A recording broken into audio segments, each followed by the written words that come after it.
What's good, superstars? Back with another gaming video. You got Superstar Joe, you got Superstar Rob, you got Superstar Dr. Punchman in the building. How's it going, Dr. Punchman? With a name like Punchman, we have to expect the punches. Guys, if you're new here, do not forget, become a superstar. Smash the subscribe button down below. Hit the bell notification. You know, whenever we post some great interviews like this one with familiar faces, you can also become a superstar VIP, $2.99 a month. Hit the join button. You get one of these stars next year and level up through the stars. Get the super duper rare. Get a free hat sent to you. Reach out to us if you haven't got yours yet. We've been sending them out like crazy. Just making sure that we give back to the superstar VIPs. Follow us on X, follow us on Instagram, join the Discord. On Discord, we have channels for every single project that we cover in the space. We have channels for things that aren't Web3. We have channels for things that are just a bunch of fun, and there's a bunch of people in there just communicating, becoming friends. And I think that's a great segue into this video, because through Cryptoys, we became friends with Dr. Punchman down below. And it's been a great time getting to know him over the last year and a half, I would say. This is just like a video to talk about your story. Obviously, a lot of things have been changing for you in the most recent past, and then some new things are happening for you. So welcome back, and hopefully you guys are having a great day. And Dr. Punchman, or Rob, maybe you can chat a bit, and then we can listen to Dr. Punchman. Yeah, thanks for coming on. You know, we always love having you on. And I love the sign that you got in the background with the star too. It's a freaking amazing. I love it so much. It's genius. So tell us, like, it's been a while since you've been on the channel. What's happened? What's the news that's happened recently? Well, I think about not that long ago, I left on-chain to go out and explore the world, see what's new. We had an amazing time there. I think, I'm still on Superstar Money Discord. We did Motu. Still, I love the Motu brand. We did Motu. We did Star Wars, which is amazing. I was there for the last two drops, the Mickey Mouse, Mickey and Friends. Really incredible work that we were able to pull out. And man, I made it a point to get at least 3 of every drop. Back when we were doing BOGO, I think I still got like 3 in another group. So I have a lot of Cryptoys. Huge fan of the brand, and it's incredible to be the first of a thing. Like we were talking previously, to be the first of a thing, especially if it's a digital toy company. There just isn't a lot of that. There's nothing that's going to say well, this is how you do that company. And it's amazing that I got to be part of that and work with my friends. I mean, I've known Harry, who's the senior animator and or I guess in charge of all things 3D, and Freddie, who's the CCO. I mean, I've known those guys for over 20 years, and it was just so great to work with them and meet other people on the team that I work with: Likun, West, Jonathan, Cassie, Elliot. It was just amazing time. It was great. So one thing that, you've had a different perspective on long-term, the future of the digital toy space than most of us, because you've actually worked within a company that's trying to do this novel, never done before. I guess, game strategy. You have the digital licensed IP, you have what they want to do with the games, the whole AI background, all that stuff. And then at the same time, you have the collecting aspect of it, the NFT aspect of it.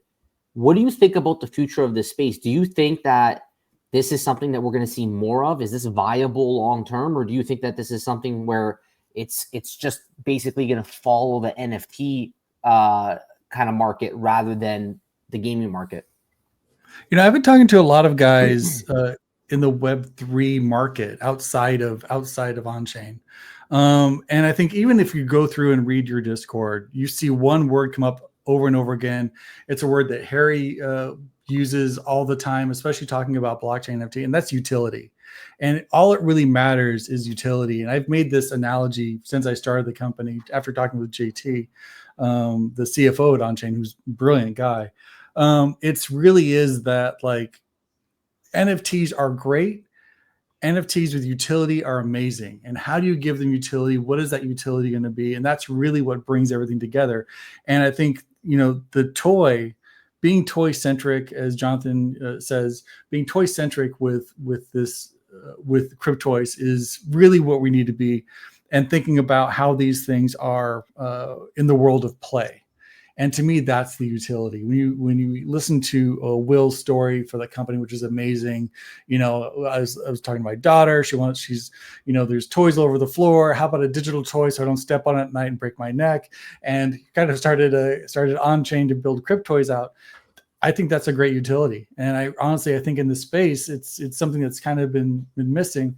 And in my mind, even talking with JT worked on an idea at one point that was using blockchain technology to replace insurance companies for health insurance. Timely topic, but things like that. And it said that the driver's license is a physical NFT. Your passport is an NFT. We just think of them, as government entities. But if they were on the blockchain, think of how much more secure that could be. And I think, moving forward, we're going to see a lot of meme coins and a lot of things coming out with over the next 4 years. And I think we're going to see an explosion of blockchain technology and what it can be. And I really think anybody who's going to be in the space needs to think about utility. I think Vivi does a great job with the comic books, honestly. Being able to get those comic books and read those comics, I think that's a brilliant move.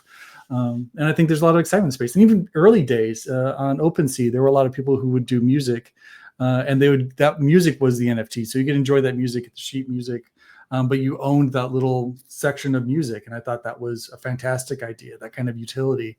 And I'd love to see a resurgence of that. And I think that's what's going to make everything whole with the NFT thing. Yeah, the NFT thing. That's how we've been seeing it for the last couple of years. I mean, we've been looking at these NFTs as more than just a thing that you can hold to collect, more than just something that's scarce or quote unquote limited edition or unique, because you never know which platform will be the choice of the masses or whatever that comes, right? So I guess more on that tune of the future of digital toy space, obviously taking a long time to get there. Obviously, games take time. Obviously, technology takes time to catch up. Before we got on here, we're talking about how blockchain just been around for like just a little bit over 10 years, like maybe 14 years. So still a developing technology. People aren't not everybody on the street is going to know what a blockchain is, how it works, how it functions. Do you think that the future of this space, what Cryptoys' mission is trying to get to of making NFTs gamifiable, do you think it's just a time thing, or do you think that there's other things that have to happen before this becomes like a mainstream type of way for us to have that utility that we're seeking for?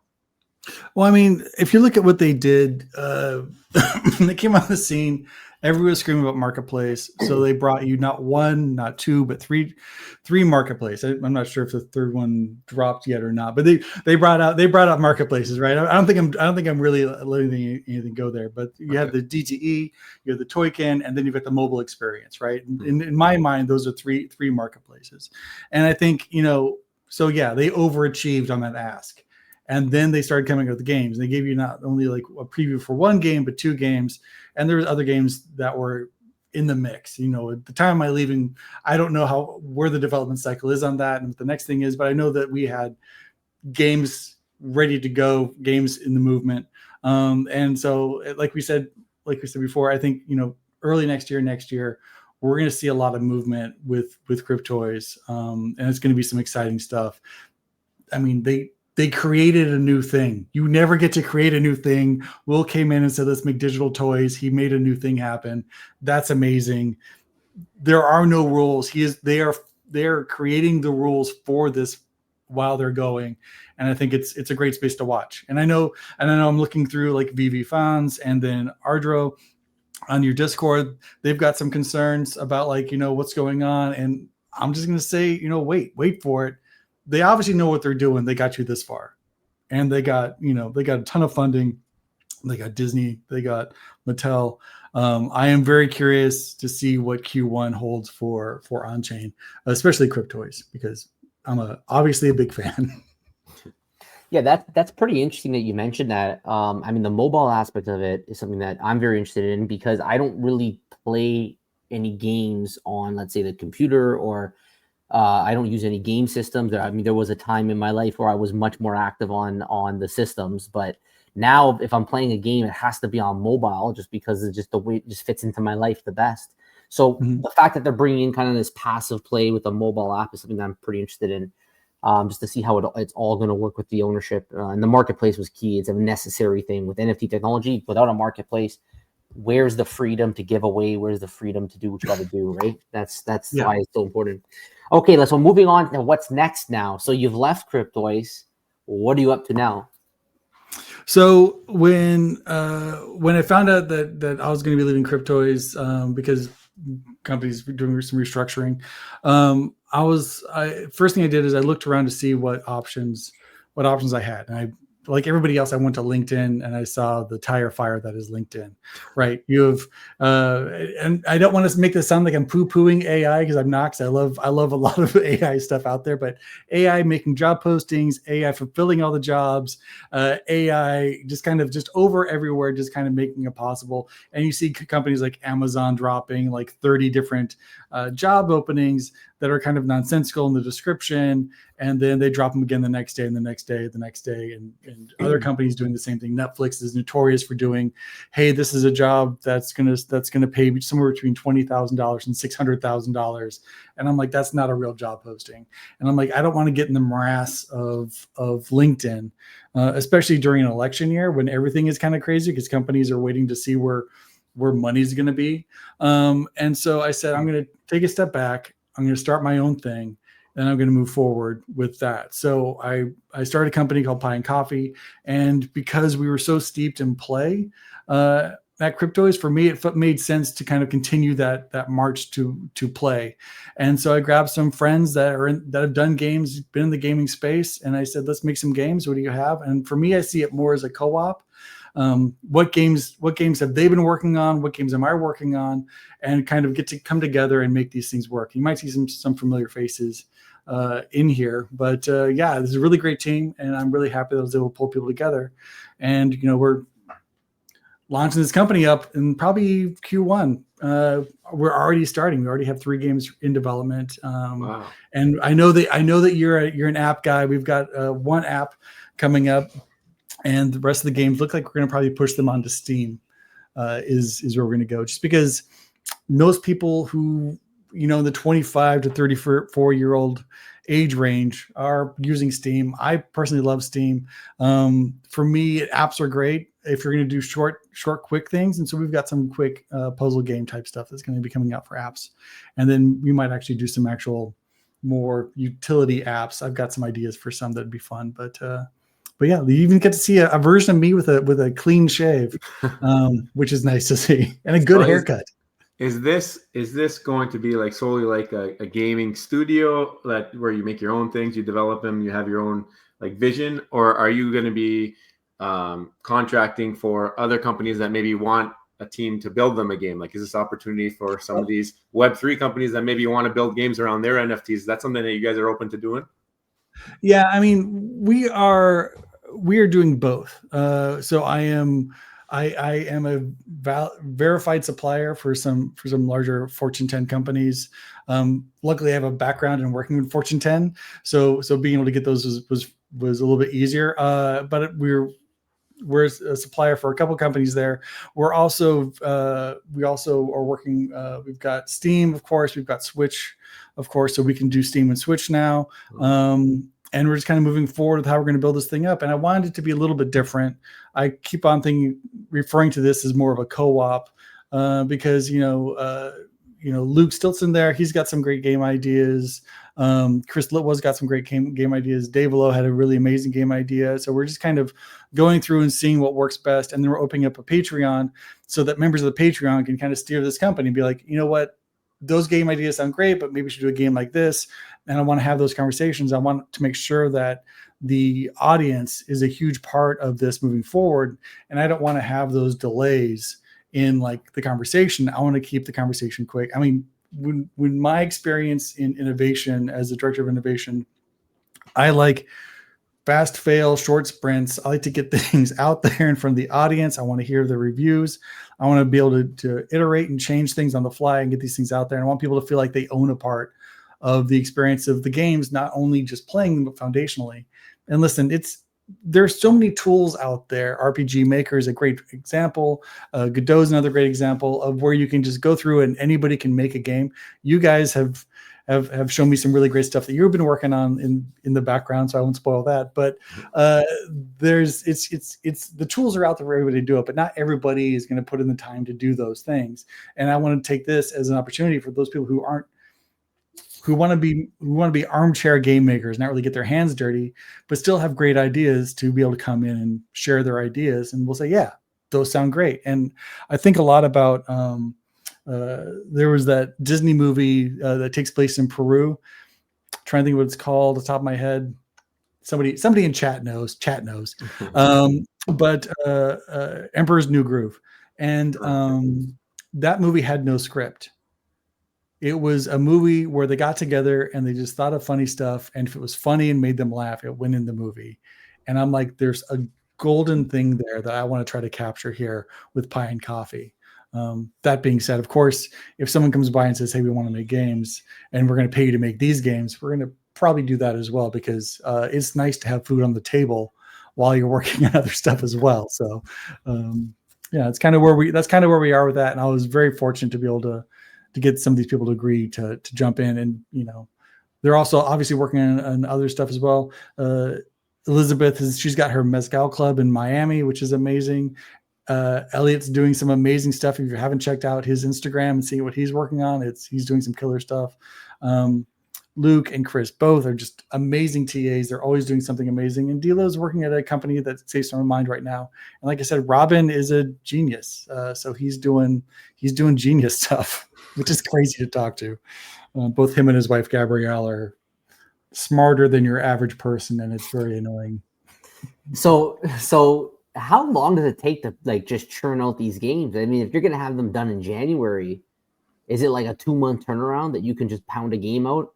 Or I guess it depends. Yeah, we weren't starting from scratch. A lot of these games were already kind of backlog stuff that happened and just been waiting to get finished up.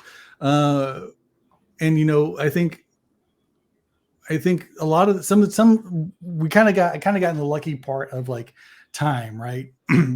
The time was right, the games were right, and we got to a point where some of these games really only need maybe a couple little changes, some cosmetic tweaks, maybe audio, maybe splash screens, that kind of stuff. But yeah, they're amazing. And I was like, yeah, if you only need 3 or 4 things to finish this game out, let's just finish this game out and get it ready.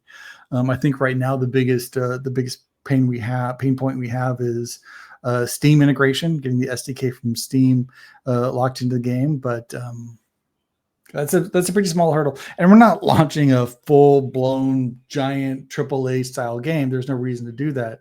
We're just trying to launch games to prove that we can do games and that we have fun making games. So we're launching level 1 of a game and seeing how that goes. Get the fans to come in and talk to us about the game while they play it. And then we move on to level 2 of that game, level 3 of that game. How do we incrementally make this thing more exciting? That's interesting. And then what's this since 2014? So was this a company you had before and now you're coming back, or? Yeah, in 2014, I started Pie and Coffee, and it was, I was doing a lot of stuff for the entertainment business at that point. And it made sense to form a company if you want to get into business stuff of it. If as a single person, I don't want to get, it was a tax issue. Tax rate for a company was a lot lower than as an independent person. So it made more sense to funnel stuff through. And of course, at that point in time, everything for an entertainment company is a write-off. So hot tip, if you want to be able to write off video games and movie tickets and some of your wardrobe and some of your haircuts and space in your house or on the TV, you can do that if you have an entertainment company in the US, because those are all write-offs.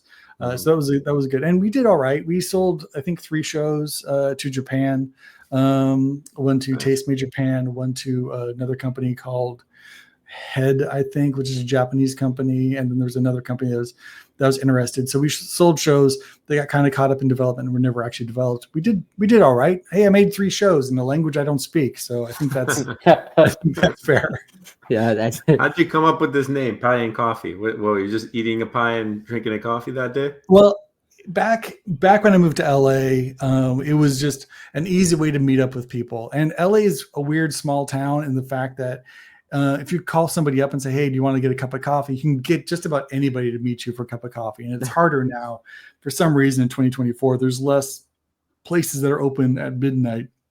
But if you can get yourself to House of Pies, or you get yourself over to probably not a Denny's, but something a little bit better, maybe in a Chinatown or a little Tokyo area or Koreatown, you have a pretty good chance of starting kind of an interesting friendship with somebody who's, maybe like a D-list celebrity, and get yourself in the studio, in the industry. And I was able to do that. I met movie producers, television producers, a bunch of actors. I've met Tom Selleck. I've met Eddie Pepitone, which is my favorite comedian of all time. And I was able to produce his podcast for a while and work with him on a bunch of stuff and sell shows or pitch shows with him. So yeah, it's kind of weird what you can get with just a pie and coffee. And so for me, that was the perfect name for a company where you're just trying to reach out and make things happen. Cool. Yeah, it's a great concept, and I think the innovation part of this is what is very interesting, right? Because the games, obviously, you mentioned about innovating, right? I'm assuming that these games are not necessarily just from the shelf, in the sense that it's just cookie cutter. There must be some kind of uniqueness to these games. Can you maybe expand on what maybe differentiates the games that you guys are producing compared to the ones that we're used to? Is there something special or different about them when it comes to making it stand out in the crowd? The main thing that you're going to see in the difference in our games is the fan interaction. It really is about getting the feedback from the fans, getting ideas from not just from our own bubble, but from outside the bubble. I've been doing a lot of research on games like No Man's Sky, which is one of my favorite examples of all time. Also Stardew Valley. And those games were great. Minecraft obviously is an amazing game, but you get yourself into this bubble of this is what makes a good game. And then it's just things stop making sense. And getting Chuck Jones has a great quote about your imagination is you're only as a creative, you're only as imaginative as the creative things you've read. And that's about getting outside of your bubble, outside of your personal space, and kind of getting more information and more ideas. And again, I want things that make us feel good about games to be in these games. And so the big part of the innovation really is being driven by the fans who like games. And that's why it's important for me to get level 1 of a game out as soon as possible, so we can get that input from the fans and see what level 2 should be like, what mechanics we should do, how to move these things forward. And then of course, paying them back by giving them special access and special things. And then there's more stuff that's coming that I can't talk about yet, but expanding out what access means, and a startup, especially with a game studio. And I think about Ubisoft, when you get an Ubisoft game like Phoenix Rising, and you download it, you're excited, or you open it up on your Switch and you're excited, and the first 20 minutes aren't gameplay. They're logging in and creating an Ubisoft account and dealing with all that stuff, bohonkus. And I'm like, I just want a simple login. You can log in, and then your account and all the stuff that you have on your mobile phone, all the stuff you have on your Switch, all the stuff you have, whatever, that stuff all gets unlocked and brought up for you. And then maybe we have I have some future ideas on how to do stuff with that, but making this feel like it's your account, it's your game, really driving home that idea of ownership in a new and unique way. And also the way we structure the game or structure the company itself, for me, is different, because I didn't want to jump into another corporate environment. Not that On-Chain was corporate. It was actually a very nice reprise from that. But if I go into another Fortune 10 company or Fortune 100 or Fortune 500 company, those things are very structured, siloed, everything's locked off. I didn't want that. I want something that's a lot more open. And we've got a great team, and I'm trying to be as open and as visible with everything I'm doing with that team. There are some obvious exceptions. Way back when I started in video games, I worked at a company that would put on their whiteboard how much money was left in the bank account. And then they blame us for them constantly losing money. And I'd be like, you're the idiot who built up this company. It's not our fault if you can't make it monetizable. So I was like, there are some things that I don't think help a culture within the company.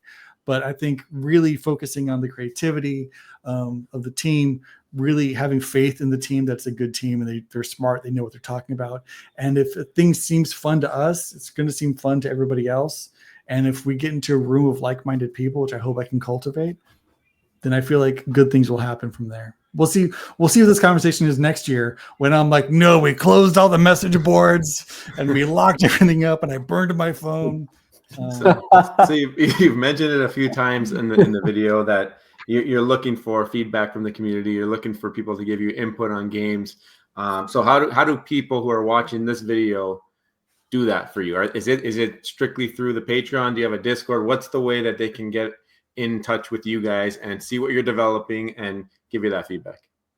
Well, I don't have a poof, obviously. You would have seen it on the roller. So I'm trying to streamline everything down as far as I can to a manual input. And right now that's Patreon. Eventually, probably just straight up YouTube. But I am on the Superstar Money Discord.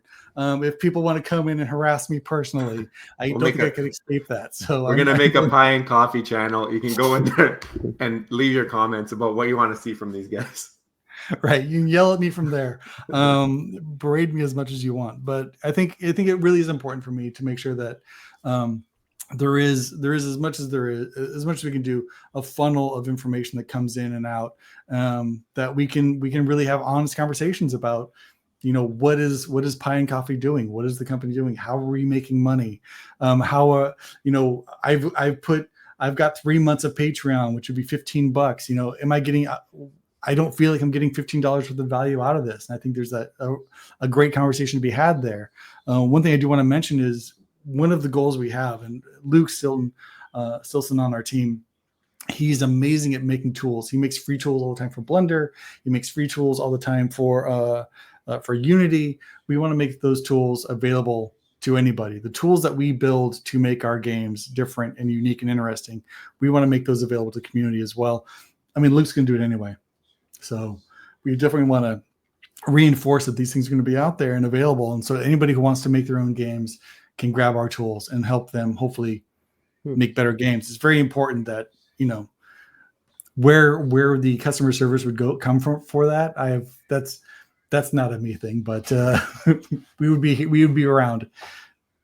Sorry, that's something that I don't think I fully understood when you first mentioned this. It's not just making the games, you're also making tools that others can make games with, so that you can almost build your own game within whatever environment you're thinking of on that. Because it's hard. I'm not in this industry. It's hard for me to visualize how that would even work. But if you've seen my Discord, and Poof has called me on this several times, he's like, why are you doing RPG Maker right now? And RPG Maker is a great game. Sony just bought the company. But what they do is it's a game where you make games. It makes JRPGs really well. There's a ton of great plugins for it. It's HTML and JavaScript based. It's amazing. And that's a game that you can just download and you can make games. Very much on that same kind of idea, but a lot more abstracted. Like, we'll be handing you the tools. It's like, this is how we make characters. The tool we use to make characters. The tool we do to build houses. Or this is a wave. What is it called? Whatever tools we have, we're going to try to give out. I think the current one we have available is a texturing tool for Blender. I see. Baby steps. We'll definitely have more to come. Yeah, I mean, I've played around with Blender a little bit when we had our 3D our Starboy integrated into FlickPlay there. So I played around with it a little bit. But, well, Matt, you know what? We've hit the half an hour mark. We appreciate coming to talk to us today. Really learned a lot about this. I can't believe this is out of left field for me. I didn't expect to hear this today. But Pie and Coffee looks like there's some interesting things going on over here. Guys, if you want to get a hold of Matt, for sure, you guys can use our Discord to get a hold of him. But as well, you can go to, I think it's Pie. Is the website available for everybody? Is it pie.coffee? Yeah. Pie.coffee. There's almost no information there, but enjoy looking at it. Yeah. Clean shaven Matt. You can go check him out. Clean shaven. Clean shaven Matt. Pie.coffee. But you can definitely leave comments as well in the video below. Let Matt know your thoughts. And yeah, I mean, Matt, thanks for coming by. I think we're going to close out here. So everybody else, before you go, don't forget, become a superstar, smash the subscribe button, Join the Superstar fam. No longer daily videos, but you got Mondays and Thursdays seems to be the days. So Mondays and Thursdays, make sure you hit that bell notification button so you know when we post. And thank you so much to our VIPs. Your support has been amazing over the years. Thank you guys so much. Again, you guys know it. If you have that super duper rare, let us know. You're not bothering us. If you have it, let us know. We'll send you this hat. Guys, thank you all so much. Take care. Thanks, Matt. See you next one. Bye-bye. Love you. Bye. Thank you.